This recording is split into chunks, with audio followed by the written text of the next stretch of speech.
ಎಲ್ಲೆಲ್ಲಿ ಪರಿಸ್ಥಿತಿ ಈ ರೀತಿದೆ ಅಂತಂದರೆ ಉಡುಪಿಯದ್ದೇ ನಾವು ಹೇಳ್ತಾ ಇರ್ತಕ್ಕಂಥದ್ದು. ನದಿಗಳೆಲ್ಲ ಮೈದುಂಬಿ ಹರಿತಾ ಇವೆ. ಸುವರ್ಣ ಮತ್ತು ಸೌಪರ್ಣಿಕ ಈ ಎಲ್ಲ ನದಿಗಳು ಕೂಡ, ಹಾಗೆಯೇ ಬೆಟ್ಟಳ್ಳಿ ಹೊಳೆ ಅದು ಕೂಡ ತುಂಬ ಹರಿತಾ ಇದೆ ಅಂತಕ್ಕಂಥದ್ದು. ನೋಡಿ ದೃಶ್ಯಗಳು ನೀವೇ ನೋಡಿ ಗೊತ್ತಾಗುತ್ತೆ. ಒಂದೊಂದು ಗ್ರಾಮದಲ್ಲಿ ಈ ಥರ ನೀರು ನಿಂತುಬಿಟ್ರೆ, ಒಂದೊಂದು ಗ್ರಾಮದಲ್ಲಿ ಈ ಥರ ನೀರು ನಿಂತಿದೆ. ಇದೆಲ್ಲ ಏನು ನದಿ ಪಾತ್ರ, ನದಿಯಲ್ಲ, ಇದೆಲ್ಲ ಗ್ರಾಮ. ನದಿಯಿಂದ ಗ್ರಾಮಕ್ಕೆ ನೀರು ಹರ್ಕೊಂಬಂದಿರೋದು ಉಡುಪಿ ಜಿಲ್ಲೆಯಾದ್ಯಂತ. ಬೈಂದೂರು, ನಾವುಂದ, ಉಪ್ಪುಂದ ಎಲ್ಲ ಕಡೆ ಹೀಗೆ ಇದೆ. ಉಡುಪಿ ಜಿಲ್ಲೆ ಬೈಂದೂರು ತಾಲೂಕಿನ ಸಾಲ್ಬುಡದ ನೆರೆಯ ಚಿತ್ರಣವನ್ನು ತೋರಿಸ್ತಾ ಹೋಗ್ತಾ ಇದ್ದೇವೆ. ನಾವು ರಸ್ತೆಯ ಮೇಲೆ ಹೋಗ್ತಾ ಇದ್ದೇವೆ, ಅಂದರೆ ಕಾಂಕ್ರೀಟ್ ರಸ್ತೆಯ ಮೇಲೆ, ಆದರೆ ದೋಣಿಯನ್ನು ಬಳಸುವಂಥ ಪರಿಸ್ಥಿತಿ ನಿರ್ಮಾಣ ಆಗಿದೆ. ನಾವು ನೋಡ್ಬೋದು, ಇದು ಜನವಸತಿ ಪ್ರದೇಶ. ಇಲ್ಲಿ ಲೇಔಟ್ ಥರದ ಮನೆಯ ಕಾಂಪೌಂಡ್ಗಳಿದೆ. ಅದರ ಜೊತೆಗೆ ಸಾಲು ಸಾಲು ವಿದ್ಯುತ್ ಕಂಬಗಳನ್ನು ಹಾಕಿರುವುದು ಅದು ರಸ್ತೆ ಮತ್ತು ಗದ್ದೆಯ ಪಕ್ಕದಲ್ಲಿ.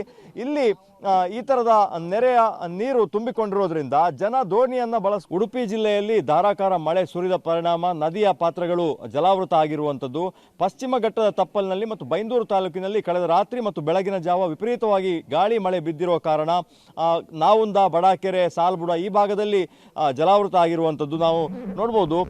ಅಂದರೆ ಸಾಲ್ಬುಡ ವ್ಯಾಪ್ತಿಯನ್ನು ನಾವು ನೋಡ್ತಾ ಇದ್ದೇವೆ. ಕಳೆದ ವರ್ಷ ಕೂಡ ಇಲ್ಲಿ ವಿಪರೀತವಾದ ನೆರೆಯ ವಾತಾವರಣ ನಿರ್ಮಾಣ ಆಗಿತ್ತು. ಸುತ್ತಮುತ್ತಲಿನ ಮನೆ, ಜಮೀನು, ಗದ್ದೆಗಳಿಗೆ ನೀರು ನುಗ್ಗಿದಂತಹ ಪರಿಣಾಮ ಎಲ್ಲ ಕಡೆ ತೋಟಗಳಲ್ಲೂ ಕೂಡ ನೀರು ಹರಿದಿರುವಂಥದ್ದು ನಾವು ನೋಡ್ಬೋದು. ಬಾವಿಯ ಮಟ್ಟ ಎಷ್ಟರ ಮಟ್ಟಿಗೆ ಇದೆ ಅಂತೇಳಿ.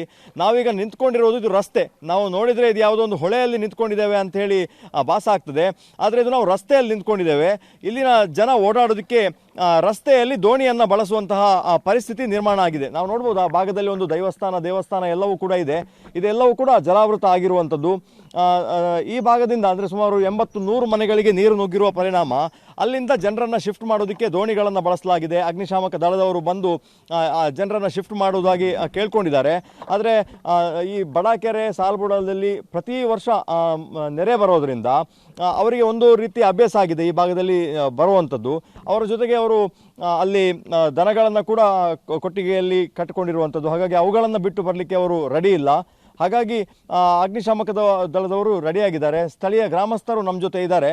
ಸರ್, ಕಳೆದ ರಾತ್ರಿಯೇ ಇಲ್ಲಿ ಭಾರಿ ಮಳೆ ಬಿದ್ದಿತ್ತಾ ಅಥವಾ ಬೆಳಗಿನ ಜಾವ ಸಮುದ್ರದ ಒತ್ತಡ ಜಾಸ್ತಿ ಇರೋದ್ರಿಂದ ನೀರು ಹರಿತಾ ಇಲ್ವಾ? 9 ಗಂಟೆಯಿಂದ ಮಳೆ ಜಾಸ್ತಿ ಆಗಿದೆ, ಗಾಳಿ ಮಳೆ ಜಾಸ್ತಿ ರಾತ್ರಿ. ಆಮೇಲೆ 4 ಗಂಟೆಯಿಂದ ಸೌಪರ್ಣಿಕ ನದಿಯಿಂದ ನೀರು ಭಯಂಕರ ಜೋರಲ್ಲಿ ಬಂದು ಅಷ್ಟು ಮನೆ ಪೂರ ಕೊಚ್ಚಿ ಹೋಗುವಾಗ, ಎಲ್ಲ ಬಳ್ಕೊಂಡು ಹೋಗುವಾಗ ಬಂದು ನಿಂತ್ಕೊಂಡಿದೆ. ಈಗ ಇಲ್ಲಿ ಬಂದು ನಿಂತಿದೆ. ಇವಾಗ ಇಲ್ಲಿ ಸ್ಟಾಪ್ ಆಗಿದೆ. ಈಗ ಏರ್ತಾನೇ ಇದೆ. ಇನ್ನೂ ಕೆಲವು ದಿವಸದವರೆಗೂ ಕೆಲವು ಗಂಟೆ ಬರುವುದೇ ಇದೆ. ಈಗ ಸರ್, ಇದು ರಸ್ತೆ ನಮ್ಗೆ ಗೊತ್ತೇ ಆಗುದಿಲ್ಲ. ಅಂದ್ರೆ ದೋಣಿ ಬಳಸ್ಕೊಂಡು ಹೋಗುವಂತ ಪರಿಸ್ಥಿತಿ ನಿರ್ಮಾಣ ಆಗಿದೆ ಹೇಗೆ ಅಂತ? ದೋಣಿ ಈಗ ಬೆಳಿಗ್ಗೆ 4 ಗಂಟೆಯಿಂದ ದೋಣಿಯಿಂದ ಕೆಲಸ ಮಾಡ್ತಾ ಇದ್ದಾರೆ. 4 ಗಂಟೆಯಿಂದ ದೋಣಿಯಿಂದ ಕೆಲಸ ಮಾಡ್ತಾ ಇದ್ದಾರೆ. ಪ್ರತಿಯೊಬ್ಬರನ್ನು ಆಚಿಂದ ಶಾಲೆ ಮಕ್ಕಳು ಅವರು ಇವರು ತರಲಿಕ್ಕೆ ಹೋಗಿದ್ದಾರೆ. ಅಗ್ನಿಶಾಮಕ ದಳದವರು ಬಂದಿದ್ದಾರೆ. ಅಲ್ಲಿ ಹೋಗಲಿಕ್ಕೆ ತೋಟ ಮನೆ ಎಡಕ್ಕೆ ಆದ್ದರಿಂದ ಅಗ್ನಿಶಾಮಕ ಗಾಡಿ ಅವ್ರದ್ದು ದೋಣಿ ಹೋಗ್ಲಿಕ್ಕೆ ಭಾಳ ಅನನುಕೂಲ ಆಗಿದೆ. ಸರಿಗೆ ಬೇಲಿ ಇದೆ, ಅದನ್ನೊಂದು ಕ್ಲಿಯರೆನ್ಸ್ ಮಾಡಿ ರೆಡಿ ಮಾಡಿ ಕೊಟ್ಟಿದ್ದಾರೆ. ಸರಿಯಾದ ಸ್ಥಳದಲ್ಲಿ ಹೋಗ್ಬೋದು, ಬರ್ಬೋದು. ಇಲ್ಲಿನ ಸ್ಥಳೀಯರು ನಮಗೆ ಈ ಬಗ್ಗೆ ಮತ್ತಷ್ಟು ಮಾಹಿತಿ ನಮ್ಮ ಉಡುಪಿ ಪ್ರತಿನಿಧಿ ದೀಪಕ್ ಜೈನ್ ಅವರಿಂದ ಪಡ್ಕೊಳ್ಳೋಣ. ದೀಪಕ್, ತಾವೇ ವಿವರಿಸ್ತಾ ಇದ್ದ ಹಾಗೆ ಈಗಾಗಲೇ ಉಡುಪಿ ಜಿಲ್ಲೆಯಾದ್ಯಂತ ವ್ಯಾಪಕವಾದ ಮಳೆಯಾಗಿದೆ ಮತ್ತು ಜನರಿಗೆ ವಿಪರೀತ ಅನಾನುಕೂಲ ಆಗಿದೆ. ಸೊ ಓವರಾಲ್ ಇಲ್ಲಿ ತನಕ ಆಗಿರ್ತಕ್ಕಂಥ ಮಳೆ, ಅದರಿಂದ ಆಗಿರ್ತಕ್ಕಂಥ ಅನಾಹುತ, ಇದಕ್ಕೆ ಜಿಲ್ಲಾಡಳಿತ ಕೈಗೊಂಡಿರ್ತಕ್ಕಂಥ ಕ್ರಮ ಏನು? ಅರವಿಂದ್, ಕಳೆದ 1 ವಾರದಿಂದ ಉಡುಪಿ ಜಿಲ್ಲೆಯಾದ್ಯಂತ ಭಾರಿ ಮಳೆ ಬಿದ್ದಿರುವಂಥದ್ದು.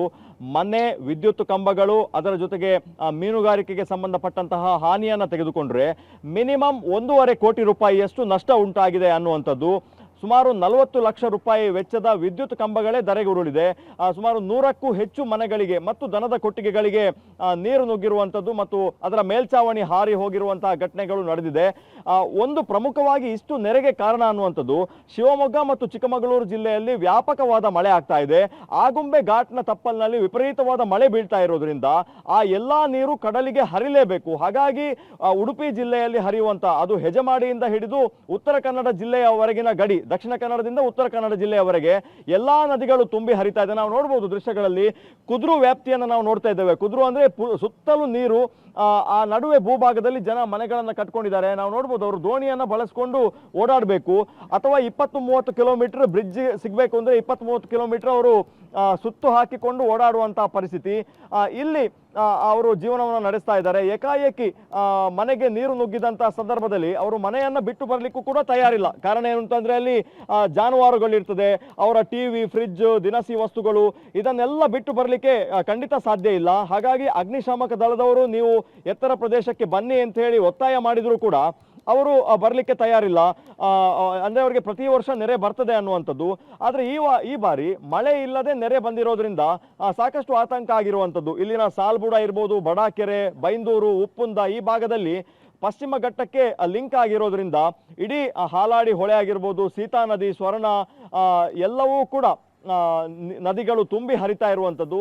ಸದ್ಯದ ಪರಿಸ್ಥಿತಿಯನ್ನು ನೋಡಿದ್ರೆ ಇನ್ನೂ ಕೂಡ ಮಳೆ ಮುಂದುವರಿಯುವಂತಹ ಸಾಧ್ಯತೆ ಇದೆ. ಜಿಲ್ಲೆಯಲ್ಲಿ ಮುಂದಿನ 3 ದಿವಸ ಆರೆಂಜ್ ಅಲರ್ಟ್ ಅನ್ನ ಘೋಷಣೆ ಮಾಡಿದ್ದಾರೆ. ನಾವು ನೋಡ್ಬೋದು ಕಾರ್ಮೋಡ ಎಷ್ಟರ ಮಟ್ಟಿಗೆ ಆವರಿಸಿಕೊಂಡಿದೆ ಅಂತ ಅರವಿಂದ್. ಹಾಗಾಗಿ ಕಳೆದ ಬಾರಿ ಆಗಸ್ಟ್ ತಿಂಗಳಲ್ಲಿ ನೆರೆಯ ವಾತಾವರಣ ಕಂಡು ಬಂದಿತ್ತು. ಆದ್ರೆ ಈ ಬಾರಿ ಜೂನ್ ಮತ್ತು ಜುಲೈಯಲ್ಲೇ ಅಲ್ಲಲ್ಲಿ ನೆರೆಗಳು ಕಂಡು ಬಂದಿತ್ತು. ಉಡುಪಿ ತಾಲೂಕು ಮತ್ತು ಬ್ರಹ್ಮಾವರ ತಾಲೂಕಿನಲ್ಲಿ ಕಳೆದ ವಾರ ನೆರೆ ಬಂದಿದ್ರೆ, ಈ ಬಾರಿ ಬ್ರಹ್ಮಾವರ, ಕುಂದಾಪುರ ಮತ್ತು ಬೈಂದೂರು ತಾಲೂಕಿನ ಎಲ್ಲಾ ಶಾಲೆಗಳಿಗೆ ಈಗ ರಜೆಯನ್ನ ಘೋಷಣೆ ಮಾಡಲಾಗಿದೆ.